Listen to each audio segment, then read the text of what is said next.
A video game is an electronic game that can be played on a computing device, such as a personal computer, gaming console, or mobile phone.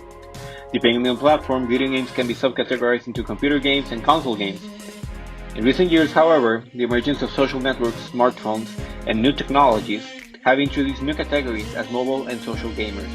Video games have come a long way since they first emerged in the 1970s.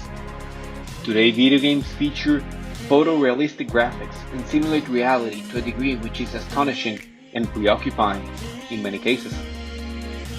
Video games as a whole are a billion-dollar business. In 2020 alone, the revenue for worldwide PC gaming market was estimated to be almost 37 billion US dollars, while the mobile gaming market generated an estimated income of over 77 billion dollars.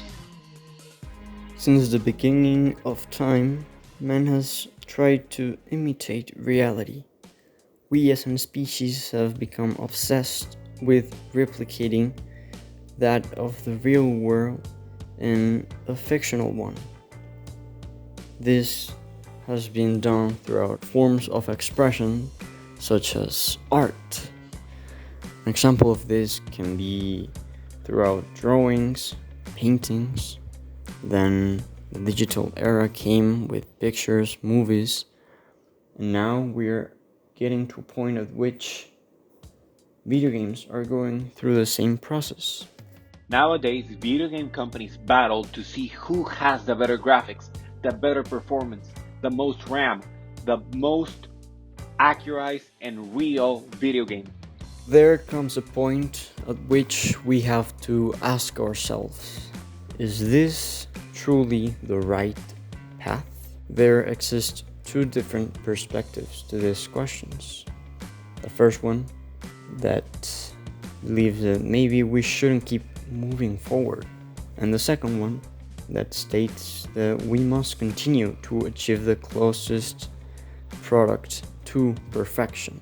And there's one theory that can help us better understand this problem. What exactly is the theory of forms?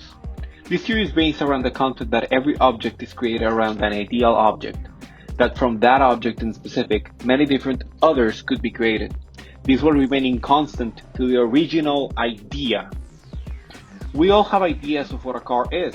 We both see two different complete cars, like a tow car and an electric car. We still categorize them as cars. This concept can be further developed by Plato's allegory of the man in the cave, a situation where all man can see is a shadow of objects. If this man were to somehow escape, he would be amazed and astonished with this new layer of reality revealed to him. He will come to the realization that the shadows casted by the fire upon the ground, something that to him was all his life, represented a mere small amount of it, a fraction of it.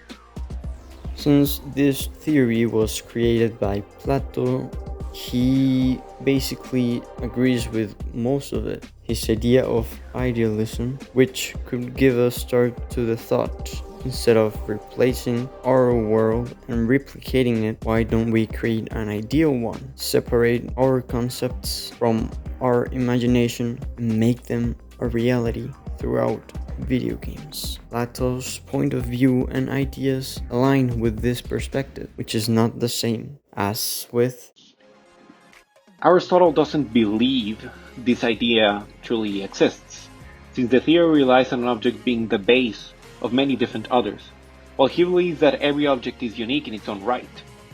There is no idealistic objective outside of realism.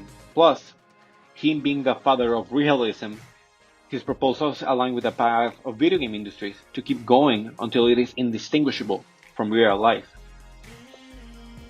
With all these perspectives clarified, let's talk about what we believe in and the point of view we agree with the most.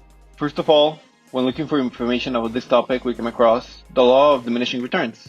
This concept states that when upgrading something, there will be a point where upgrading it will stop yielding results and will start affecting the results in a negative manner. As this concept suggests, upgrading the reality of game time and time again won't always reach our final goal. We agree with the idea of Plato, the idea that video games should differ from just upgrading the graphics, but why? We truly believe that video games serve as an escape from reality, a break from everyday life, a place where, at least for a moment, we do not need to worry about the real world. Why would you need to play a simulation, an exact replica of real life, when you can just go outside and experience it by yourself? Experience the real world.